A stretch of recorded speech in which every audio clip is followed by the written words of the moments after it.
क्या आरएसएस कानून से ऊपर है? आदाब नाजरीन, मिली डिश में आपका इस्तकबाल है। मैं आपका मेजबान सैयद मोइन।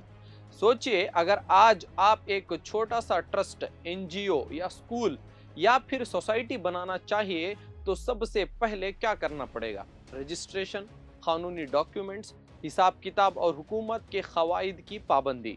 लेकिन अगर कोई तंजीम मुल्क की सबसे बड़ी ताकतवर तंजीमों में शामिल होती है तो उसका असर सियासत और समाज दोनों पर हो, तो क्या उस पर भी वही कानून लागू होने चाहिए या फिर कुछ लोग वाकई कानून से ऊपर हैं?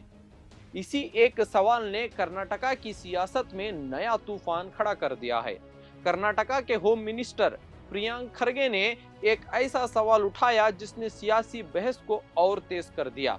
उनका कहना है, अगर हर एनजीओ, ट्रस्ट, सोसाइटी और एजुकेशनल इंस्टीट्यूशन को कानूनी रजिस्ट्रेशंस करवाना पड़ता है तो आरएसएस किस कानूनी ढांचे के तहत काम करती है? उन्होंने ये भी पूछा कि जब हर बड़ी तंजीम से ट्रांसपेरेंसी और अकाउंटेबिलिटी की उम्मीद की जाती है तो फिर आरएसएस के रजिस्ट्रेशन या कानूनी हैसियत पर सवाल उठाना गलत कैसे हो गया?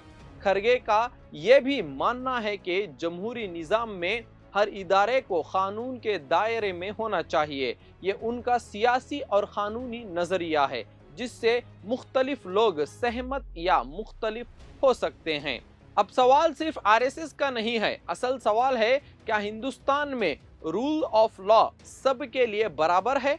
अगर कल कोई नई तंजीम कहे कि हम रजिस्ट्रेशन नहीं कराएंगे, क्या हुकूमत उसे इजाजत देगी? अगर जवाब नहीं है तो फिर लोग पूछ रहे हैं कि एक बड़ी तंजीम के हवाले से इतनी सियासी गर्मा गर्मी क्यों पैदा होती है?